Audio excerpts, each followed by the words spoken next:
Now, our guest is Charley Boorman. After taking the long way round and then the long way down, he's now nearing the end of what he calls the long way back. Yes, it's his new autobiography of the same name. Motorcycle adventurer Charley Boorman has documented his recovery from a very serious motorbike crash in Portugal just last February, in which he sustained very bad injuries, could potentially have left him unable to ride and, worse again, unable to walk properly. Charley, thank you very much for being with us. Hi, you make Charley. it sound so dramatic. I know, well, it is quite dramatic. It's unbelievable, actually. is. It's a fantastic read. It's an epic journey. It's in every bookshop, of course. One man. It would have been less of a good book if it had been One involved bike. with just a scratch on your Yeah, ankle. no, it would have. It was a Yeah. serious... Charley had a bit of a tumble, but he's fine. Yeah, exactly. No, That's not much of a... I'm back. Actually, it's really nice. It's funny because when you have a big crash, you know, there's so many things in life you actually take for granted, like walking and going to the bathroom and, you know, all those kind of things, and sitting on a toilet and, you know, and all that kind of stuff you just take for granted. And then suddenly, you know, like there were always little sort of places in life where things suddenly change or turn on a sixpence, and suddenly your life is sort of thrown into turmoil, and I suppose last February was a good example of that. You know, Yes. as I was sort of heading towards a wall, having been clipped by a car, and flying through the air, thinking lots of sort of bad words that I couldn't say on the radio, and then followed by "this is going to really hurt." And then hitting the wall, and then it so much changed just suddenly, you know, over a split second. Well, we're going to dig deeper into that in a moment, but you would have had, I guess, a lot of time to watch television. So we're going to ask our listeners. Oh, no. We're asking our listeners about Sell It To Me, some piece of TV that you've watched in the last 6 months or so that you absolutely loved, that didn't have you and Ewan in it. That would be nice, because you've done a lot of TV yourself. What would it be if I asked you to say, sell something to us, or sell something to our audience, more importantly? To your audience, I'm a big movie fan, and so I don't. So it's not small screen for you. So, you know, I watched a bit of small screen, but I mean, what was very fortunate when I broke my legs, just before I went off to Portugal, I got a really good deal on a really good TV. And I remember lying in Portugal thinking, well, you know, at least I can go back and I can watch my big TV. So that's it's a like bonus. Homer Simpson. Exactly. But I was actually really excited about going back and actually having some time, because I spend about 7 months of the year traveling, so I'm not around much. But yeah, no, the TV. I got into a series. I tried to watch Game of Thrones, but I couldn't do it, and so, because everyone kept saying it's brilliant, absolutely the most amazing TV, and I think I was a victim of one of those things of thinking it was going to be unbelievable, and then it wasn't quite what I thought it was. yeah, lots of nakedness, which was quite nice, but other than that, I got obsessed about the weirdest thing. I got into Nashville. Oh, no, it's great. I'm with you. And I sat there and I'm thinking, oh my God, I can't believe I'm watching. It's a bit like Neighbours, isn't it? Except sort of country I've never music. heard of it. And so I kind of obsessed about that a little bit. And then you know, I tell you what I really enjoyed though was Suits. I watched that back to back. And you know, I spent a lot of time in downstairs in the corner living room, tucked away in this little single bed while everybody was sleeping upstairs. And you know, when you've had injuries, on these injuries I couldn't lie on my side or anything, so I just could lie on my back, so I found it very difficult to sleep. And then you wake up and everything's so much worse at night anyway. You know, your mind races, doesn't it, and thinks of things that aren't even real. And so, you know, the small screen became a little bit of a friend in those sort of, you know, and at 3 or 4 or 5 in the morning when everything was quiet and your mind was racing. So yeah. So you had a Suits. DJ life. Getting up at 4 or 5 in the morning and watching TV. I wish it was like that. Getting back from the club and watch TV. Only without any form of stimulants, presumably. Charley Boorman loves Nashville. I can't quite believe it. Ridiculous, isn't it? Yeah. It's just fantastic. I was with Raina, what's her face? Yeah. Raina James. And actually, I was watching did you guys watch the boxing match? I mean, I'm not a big boxing fan, but wow. wow, what a match. I know. And Klitschko's wife is in Nashville. Yeah, Hayden Yes, she Panettiere. is. Yeah, she plays the real kind of sort of spoilt brat, and she's brilliant. Weird seeing her ringside. Yeah, It was like, whoa, okay. Yeah, So she was a nice hot chick, but the difference in size Yeah. is amazing. I mean, absolutely amazing. I mean, they both must have something. What a moment that must have been for you while watching a very manly fight. You then shouted to all your mates, "Oh my it's God, there Nashville." she is from Nashville." Magical. Oh my gosh! Oh, Charlie, listen. Actually, it reminds me of a story once. I was a Go. big fan of Neighbours, and I was with Ewan for a Moulin Rouge premiere, and he knew that I was a mad fan of Kylie Minogue and Nicole Kidman, and we walked out of the bathroom, and there they were standing there, and he says, "Oh, I'll introduce you," and I'm going, "Oh my gosh, no, don't," and so he introduced me. He goes, "Hey, this is Charlie, this is Kylie and Nicole," and you know, they said hello, and then Ewan said, "Right, I'm off." What? So he left, and they watched him leave, and then turned to look at me, and I swear to God, this is what I said. I went, and then walked off. That was my moment. I could have married, Kylie Minogue, and it was all over. Oh, brilliant. Oh, your witty repartee was on point, that is, Oh, yeah. Charlie. I would have been exactly the My same. parents were so proud. Yes. Oh my word. Hey, he dropped you right in it though, didn't he? I mean, where does that come from? I mean, I've never even said that. Fear. Not even drunk. I haven't Pure even said that. fear. Maybe you're It trying was to two say of the most Anzac beautiful or women something? in the world, and then yeah, there you go. But anyway, back to my book. Back to your book. Yeah. Let's get the horribleness out of the way then. First Yeah. of all, that accident and the description of the accident. So Portugal, not of all the places that you've been, the accidents that you could have had, one wouldn't have thought maybe Portugal was a place that you were going to have your stickiest event. Yeah, What yeah. exactly happened? Well, I was over there doing I was launching a new bike for Triumph, and which is a fantastic British motorcycle manufacturer, and I've been working with them for a while, and they're a nice bunch of guys. Anyway, so I went out there to launch the new 1200, and they're kind of their adventure bike. And so it was day 2, and we had the world's press there, which was unfortunate. And we went out. And it was early in the morning. And just left the hotel, and I was going, and I was just overtaking this car to catch up with the reporters, and just as I overtook, the car driver just decided to turn left down this little dirt road, and the sun was very low, and the sun was shining in my wing mirrors, and so I suppose she didn't really see me, and I got clipped, and then I found myself sort of heading towards a wall. So, and then I managed to break my leg. So I broke my right. I've dislocated my right ankle very badly, and then smashed my tibia and fibia of my left leg very badly, and all the bones came out the skin, and there was lots of blood, and then I broke one of my bones in my right hand, and I remember sort of flying through the air and obviously thinking this is going to hurt, and then I was sort of lying there, and of course your instinct is to get up and try and pick up your bike and carry on, and so I tried to get up, and I looked down, I could see this leg sort of flopping around, and I thought, oh, that's probably not a good idea, so I sort of lay back down again, and then by the time the paramedics came, suddenly my slightly sore right ankle had turned into being dislocated and broken, and then I kept asking them. I said, "Look, does this dent in this right hand is that normal?" They were going, "No, definitely not normal, Charlie." and so suddenly I found myself, within an hour of sort of lying there on the road with all these ailments, and being rushed off to hospital to go straight into surgery, and I remember lying there with the surgeon, and he was telling me what he was going to do. And I said, look, realistically, I said, how long do you think it'll be before I get back on my bike? And he looked at me, and he looked down at my legs, and he goes, oh, Charlie, I think a very long time. And he said, I reckon about at least 18 months or 2 years.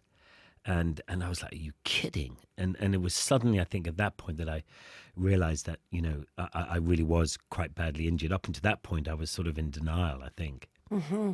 And he'll be roundabout right, will he, in terms of time-wise? Yeah, I think you're getting back on for a competitive race in July, are you? Yeah. Oh, well, You mad. Who told you that? Mad person. No, but I think I'm trying to get ready. I do a motorcycle tour every year, and I take a bunch of people through Africa, and that starts at the end of August. So I'm on.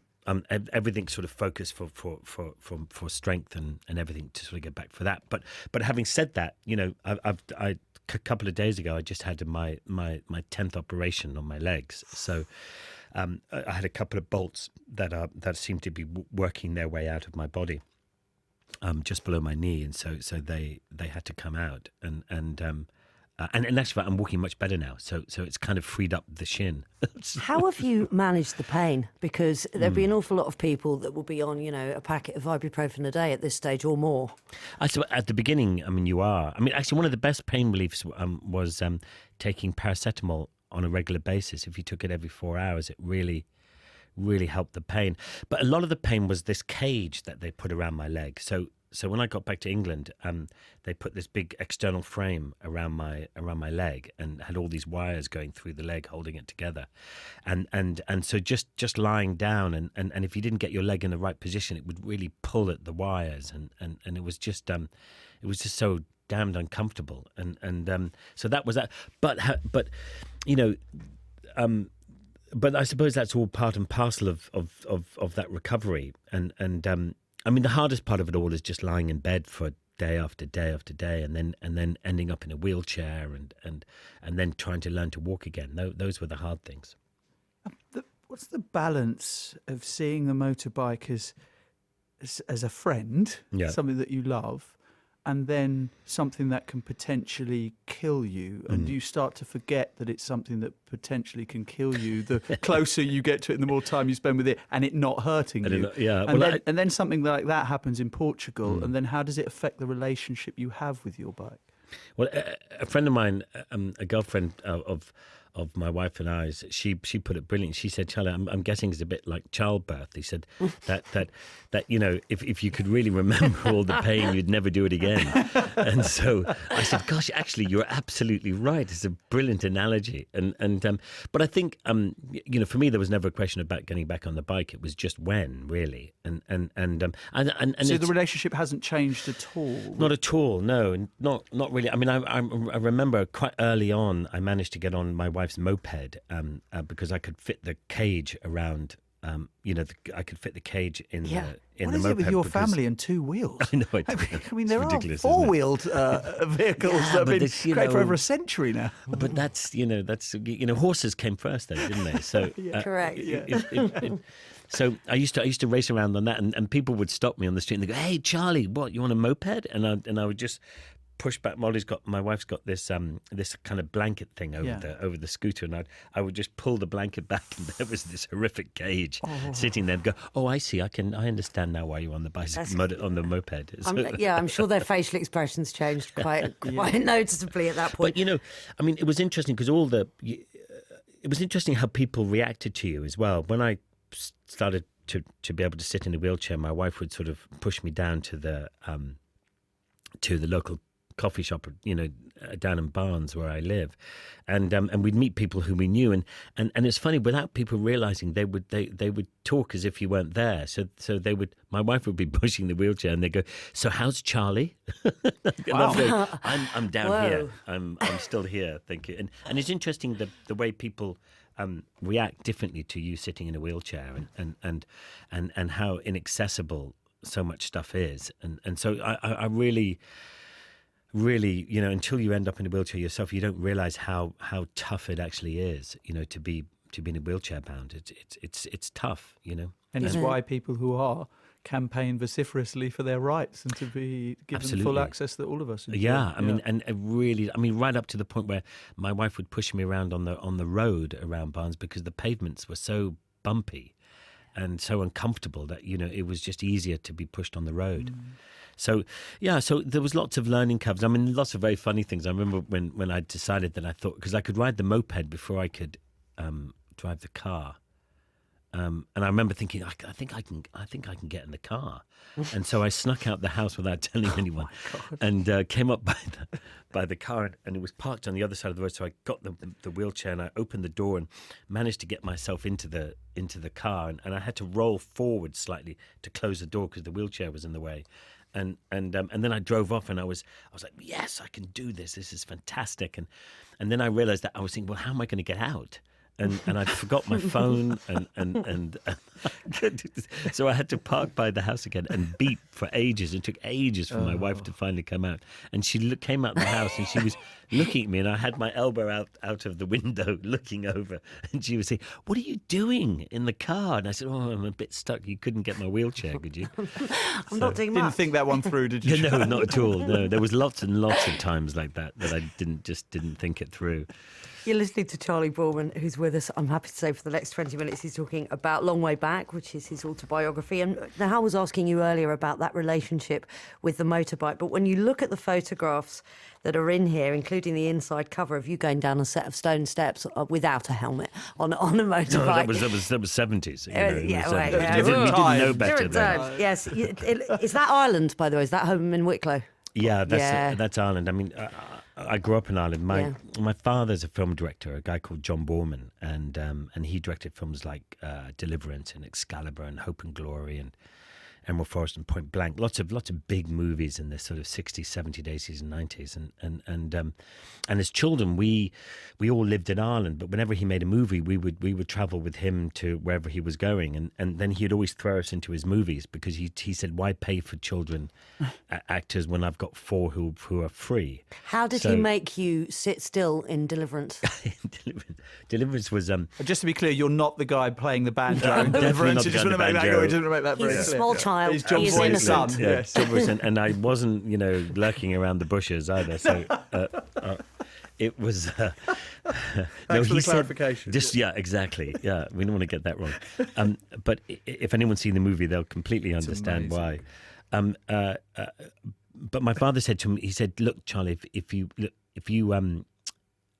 sit on that sofa with that bloke, I'll give you a tricycle." I know it sounds kind of dodgy, but it was so I sat on this sofa beside John Voight and played his son at the end of the movie, but I wouldn't look in the right direction, so he had to get one of the film crew to stand behind the camera holding the tricycle up, and he would move the tricycle from left to right to make sure that I was looking in the right direction for the movie. So when you look at the movie, and if you see me staring in the direction, it's the tricycle.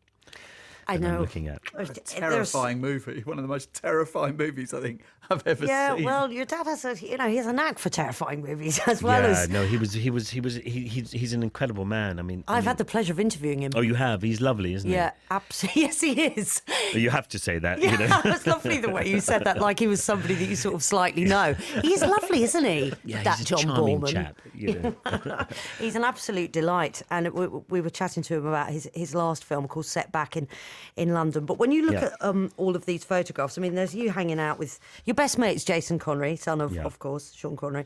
But there's these lovely photos of you with Lee Marvin as well. Lee Marvin was one of your dad's closest friends. Yeah, Dad, and I think it was. It was very much because of Lee Marvin that my father ended up in America. He'd seen one of my father's films. He made a film called Leo the Last and Catch Us If You Can with the Dave Clark Five. And Catch Us If You Can was supposed to be a big movie, but by the time they made it, Dave Clark 5 had gone out of fashion. So they were a flash in the pan, sadly. But he had seen Dad's movies, and he said, "Look, I love your films, John. Would you come and direct Point Blank?" Because he was huge at the time, Lee Marvin. And Dad said, "Sure, of course." And so he went over to America, and they were, the producers were very skeptical about Dad, and especially because he wanted to shoot it in black and white when everybody wanted color, and he made this film, and it was a huge success. And I remember Dad and Lee had quite a reputation for being, for being a party guy, and I remember they were celebrating in Malibu, in Malibu Pier. There was a very famous restaurant there, and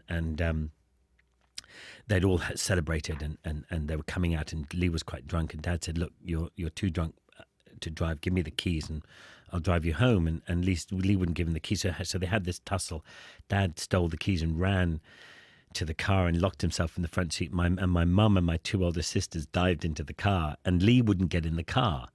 And Dad said, come on, just get in the car. And he wouldn't get in the car. So he climbed onto the roof of the car and then wouldn't get off the roof of the car. So Dad thought, what am I going to do? And he thought, well, it's only half a mile down the PCH, which is quite a busy road. I'll just drive home with him on the roof of the car. So he gets into, he turns down the PCH, and within a second of driving down the PCH, this police bike comes up the other way, flicks his lights on and spins round and pulls Dad over. And so he's pulled Dad over, and you can imagine the obscenities that Lee is now saying to the policeman. And the policeman completely ignores Lee and walks up to Dad's car, and he knocks on the window of the car. And Dad rolls down the window thinking, I'm in real trouble here. And the guy goes, sir, do you realise you have Lee Marvin on the roof of your car? And Dad said, well, actually, yes, I do. And he goes, that's fine, sir. Have a nice evening. And off he went.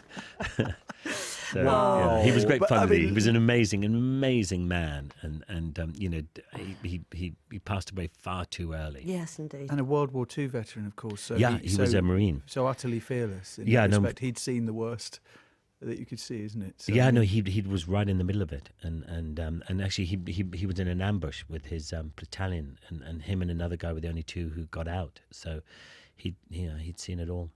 And for you and acting, I mean, obviously Deliverance was just the start of it. You were then cast in the major role in The Emerald Forest as well. So beautiful. Your little photographs of you in that, I know. I keep showing my children that I did have a six-pack and not just a keg. Yes, you did. You did indeed. I can vouch for that. And, and a starring role. But it wasn't long before you realised that it wasn't necessarily all it was cracked up to be, acting. It wasn't maybe for you. Yeah, I mean, I suffered terribly from dyslexia, and it's really difficult, and it affects me learning lines and stuff like that, and I get terribly stressed doing that, and so my acting career and part of my acting career, I had a lot of success, and then the other side of it was that I was doing movies that were in exotic locations, and so people say, there's a movie going on in Africa, and I go, I'll take it, and then I'd read the script on the way down and think, that's rubbish, but at least the location's nice.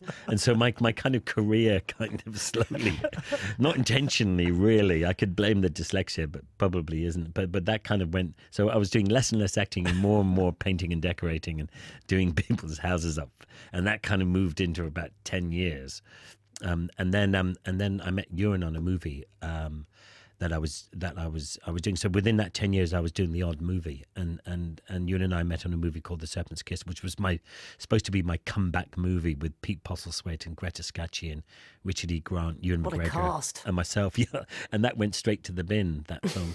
So that was as usual. But you met Ewan McGregor, and the lifelong friendship was forged. Yeah, on the upside. We became great friends. We just had our first kid each, and they were about 5 or 6 months old, and our first conversation was about motorbikes, and then we did everything motorbikes, everything that you could think of. We did with motorbikes, and then we came up with this silly idea. Okay, you are listening to the voice of Charley Boorman. He is here to talk about his book, The Long Way Back, and many other things. We've already had a Nicole Kidman and Kylie Minogue anecdote, for crying out loud. And Lee Marvin hanging off the roof in. of his dad's car anecdote. So who knows where the next 15 minutes or so are going to go. You're listening to a BBC 5 Live podcast. If you like this, you might also like this. The 5 Live Consumer Team, featuring Martin Lewis. Does it have to be this complicated? Sometimes I make it more complicated because I want to dot all the I's and T's. To find out more about our range of podcasts, click, tap or swipe bbc.co.uk/5live. We have the pleasure of Charley Boorman's company for the next 10 or 15 minutes or so. And when we were just talking to Charley before the news, you were just telling us how you got to be friends with Ewan McGregor. But then how did that become a TV programme, a book, a DVD, the whole malarkey? Busman's Holiday, Yeah. I don't really know. I mean, I think it was... we've been friends for about 10 years, and we'd run sort of motorbike race teams together. We'd gone on trips together. We'd done lots of sort of track days where you take your motorcycle out on at Brands Hatch or Donington or Silverstone or one of those racetracks and race your bikes around and stuff. So we'd done all sorts of stuff. There was sort of a group of us, with Roy and Paul and a bunch of other people, and then we started sort of talking about wanting to do a longer journey, and Ewan's wife had been brought up in China, and he thought, why don't we ride to China? And we thought that'd be a good idea. And then Ewan said, one day rang me up and said, Charlie, come over for dinner. I've got this idea. And when I turned up, he had this big map of the world on the table, and he said, look, instead of China, the Bering Straits are quite close. Why don't we just go up there and then go to Alaska and then head over to New York, as you do. And actually it's quite a good lesson to learn if you want to convince someone that you should go on a long trip or convince someone to come with you. What you should do is get a small map, because it looks a lot less on a small map. And so we came up with this idea, and I just realized I couldn't, I didn't really have the funds to do it. I had a wife and a mortgage, and I was doing people's houses up and stuff like that. So I wasn't flush with money really. And then someone had mentioned to us, they thought it would make a really good book. And so we kind of peddled that around, and then someone said, yeah, no, I think we'd do that. And then, I'm dyslexic, and both of us aren't massive writers, and then we were trying to think about how we would sort of document it, and we thought we'd do video diaries, and then we thought, well, if we're going to do a video diary, maybe we should film it a little bit, and just went along like that, and then we did, and I we never thought or even dreamt that they would be successful. And we just thought, we managed to get a little bit of money, we can get a book and a DVD out of it, and at least we've got a memory of the trip. But it became so much more than that. It was so popular. I mean, loads of people that don't like bikes necessarily, or particularly wanted to visit any part of Russia or Siberia or whatever, but they followed your every part of the journey. I mean, what do you think it was? Was it the chemistry between you two? Was it because something like that had never been done? Was it the sort of rise of adventure tourism? What was it? I think all of those things. I think it was certainly the rise of adventure tourism. That's in the last 12 years or so, that's become really big. I think it was. I don't think it mattered that we were on motorbikes. It was the fact that it was just two friends going off on an adventure. And I think regardless if it was on a bike, you could have been in a car or a bus or hitchhiking or anything. And I think you would have all kind of had the same kind of experiences. Does add a certain frisson though for those of us who are slightly afraid of bikes. No, it does. It is awesome. I mean, motorcycles are just wonderful sort of freedom, and you have to have a car license, but you choose to ride a motorcycle, and that's the difference. And it's like someone who's mad on horses or rock climbing or paramotoring, or I don't know, whatever you're into. You try everything to try and combine it into your everyday life, but luckily that those shows became successful, and it enabled me to do so many other things. I did the Dakar Rally, and I've done 5 or 6 other TV shows, and have managed to travel around the world, and and I've got Ewan to thank for that really a lot, and because he we sort of started that journey together, and I think without him it wouldn't have been possible. And you're still friends. Yeah, we still knock around together, You must have driven each other absolutely spare, though, at certain points, didn't you? Well, it was actually pretty good, because you spent most of the time on your own bike with a helmet on. So you didn't have to. So yeah, if you were annoyed, you didn't have to show it. But a lot of the time you would get annoyed. Your annoyance was because you'd missed out on some food, like in Mongolia. It was very stressful, and you would have a little bit of breakfast, but then wouldn't necessarily find food till very late in the afternoon, and you would start struggling with everything. Get hangry, yeah, and then and everything became a nightmare. And then you'd eat a little bit of food, and then everything that was a nightmare actually you're thinking, well, actually, this is kind of cool, and this is the whole reason we're here. But there were moments when you did think, what are we doing here? And we'd ask that question with lots of expletives in it, and you and I would turn around and go, well, it was our idea. Yeah, so you got yourself to blame. No one pushed you into doing it. No one, absolutely no one did. We pushed people into helping us to do it. And there we were complaining. But it was all part and parcel, and I think I think I was lucky in all those experiences, and then by having this crash and ending up bedbound for ages, I think all of those experiences helped. Especially doing the Dakar Rally, where you have to push yourself so much further than you'd ever believe you could, because it's such a difficult and dangerous race, and you have to really, have that mental strength, and I think all of that kind of helped as I was sort of lying there thinking, this could be life changing. There was real moments where that they were saying, look, your leg could go, and then you were thinking, well, what happens then? So all of that was interesting.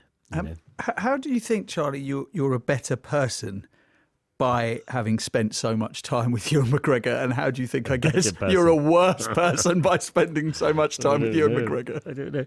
I think Ewan and I had we have such a lovely relationship that I think that part of it was really easy, and often when you're traveling with people, if you have a low day, they're often can be having a good day and can bring you back up, and so it's a mindset, I suppose, and I think when you have a good friend, anybody is richer for the experience, and regardless of what you do with that person, and so I mean it's been good for both of us, really.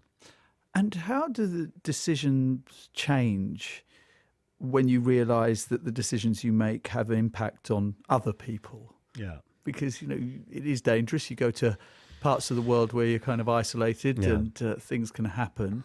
And you have daughters that want to see dad safe and back again, and you have a wife that wants to see you back again. So it's not just about you and your pal and the TV crew. Sure, no, I mean, but then I mean, if you think about that, and you think about all the TV shows and everything I've done, and then I was just down the road, doing a little press launch, nothing.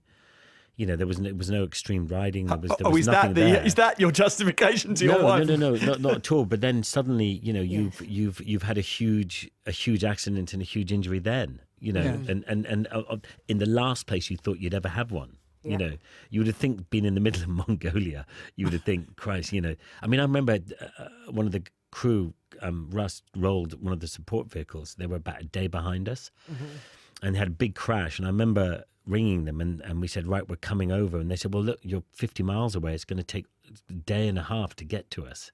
What use are you going to be?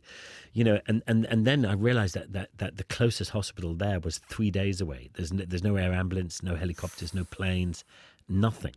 And so, I must say, I was partial to popping the odd wheelie and stuff. Until that point. And then at that point I thought, what, actually, I put a little picture of my two daughters on the screen of the bike and thought, this is actually an adventure, and, this is dangerous. 3 days from a hospital is no joke. No, it isn't. And even if you just have a simple broken femur, you could easily bleed out and have a huge trauma. So, so it does focus the mind. But then, or do you want to stay at home and be wrapped in cotton wool? I don't know. So, Watch a lot more Nashville. And watch more Nashville, yeah, except I've watched all the episodes now. So does that mean that they would never tell you to stop going on a journey like this because they know how much it means to you? Yeah, Ollie's never, she's never even sort of come across that. She's always been very supportive in anything I want to do, really, and sort of, I have a tremendous amount of freedom in the relationship, and as well as that, part of it is that it's my job, and it's not just doing the rides and the adventures. It's I own along with Russ, I own the production company. We come up with the ideas, we find the money, we make the production, we there's a lot that we do, and the fun part of that little small part, the really fun part is the actual journey. And I remember one guy who was an ex-SAS guy, he said, Charlie, if you can survive the prep, the journey's really easy and fun. But so there's lots of elements, and so by the time we come back, then there's all the post-production, and then then we sell it around the world, and so there's a huge amount that goes on around doing those adventures. So you've had the long way round, the long way down, and the book is the long way back. But what is next? Because there is much talk of the Long Good Friday of you, your favourite Friday in history. My favourite Friday. You and getting back together to do South America, that kind of thing. I mean, I think, you and I in the past have always spoken about doing a third one, whether it's South America or somewhere else in the world. Not the Middle East. Well, not at the moment, but there's things. Everything changes, and I'd love to do another one with you. And I mean, we always said maybe we'd do it when we were much older and really grumpy, and we'd say, "Oh, it's much better in our day." Going really slowly. Yeah, going. Oh, look at all these people riding so fast. Call that a crash? Yeah. Do I remember when I broke my legs? All that kind of stuff. Those It'd be were quite the fun, days. wouldn't it?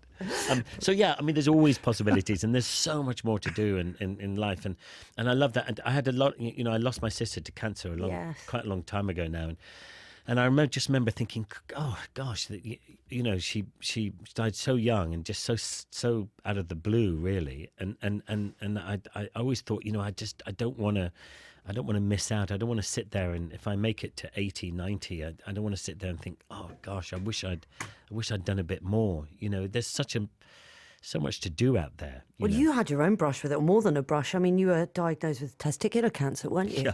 Yeah. It's always a big one when the doctor says you've got cancer, and you think, oh Christ, this is not what I wanted to hear today. And for me, because I'd gone through it with my sister, and she had ovarian cancer, and it was a very hard, long, prolonged illness, and I remember just panicking and thinking, oh my gosh, this is what's going to happen to me. And luckily the doctor said, look, Charlie, he said, I know what happened to your sister. He said, I want you to know that this is not a life change. This is just look at it as an inconvenience, and we'll get through this.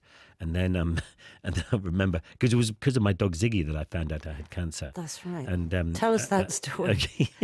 Because my wife took Ziggy to the vet, and the last thing the vet did was check Ziggy's thingamybobs, and one was I couldn't think of a word that was polite. Thingamybobs is fine. Thingamybobs, yeah. And he said one of them feels a bit odd, and my wife said, oh, one of my husband's testicles feels a bit odd, and he said, well, you got to go and get it checked out. So my wife came back and sent me off to have my testicles checked, and one of them was definitely odd, and then within 3 days I was lying on the operating table with having an argument with the surgeon, because he'd come in with a marker pen to mark up which testicle to take off, and I said, I think that's my responsibility. And he said, okay. So he gave me the pen, and then just as I was about to mark the one that should come out, he said, look, Charlie, I don't want to alarm you, but I know you are dyslexic. You get your right and left wrong. So I looked at the pen, I just handed him back the pen, and I said, okay, you do it. I said, but don't mess it up. And then just as I was going under, he looked down at me, and I swear the vet was there as well. But he looked down at me and he said, "Don't worry, Charlie. It's just like shelling peas." And then I was out, and I remember thinking, what's shelling peas? What is he talking about? On that note, we're going to have to leave it. It's so lovely to talk to you. It's obviously everything went well. He got the right one, and you had chemo, and you're absolutely grand. Yeah, correct? No, it's all good now, and I do lots of lovely work with Movember and men's health and men's mental health and everything as well. And so you it's also all, work with it's all UNICEF good. and with Dyslexia Action, and we haven't even got into the half of it. There's not enough it's all time. in my book. Well, it is, fortunately. Fortunately, they can go and buy it on Amazon and shops and all those different places. And do you know what? The photographs are just wonderful alone, and there's some good ones. Oh, in there, they're absolutely beautiful, and it makes me miss Ireland, I must say. Oh, it does. Yeah, and there's one lovely one of my sister Talsha in there as well, which I just love. Well, Charlie, it's brilliant to talk to you, and thank you very much for being with us. All right, thank you very much for having me on. Have a lovely rest of the weekend, and rest assured that your love of Nashville will be, dispersed in his Twitter sphere, etc. Well, just don't tell anyone, okay? Okay, just no problem. Keep it between us. Yeah, it's just between us. Charlie, brilliant. Thank you. All right, Great take to care. Talk to you. Bye-bye, everybody. Thank you. That's Bye-bye. Charley Boorman, and the book is called The Long Way Back.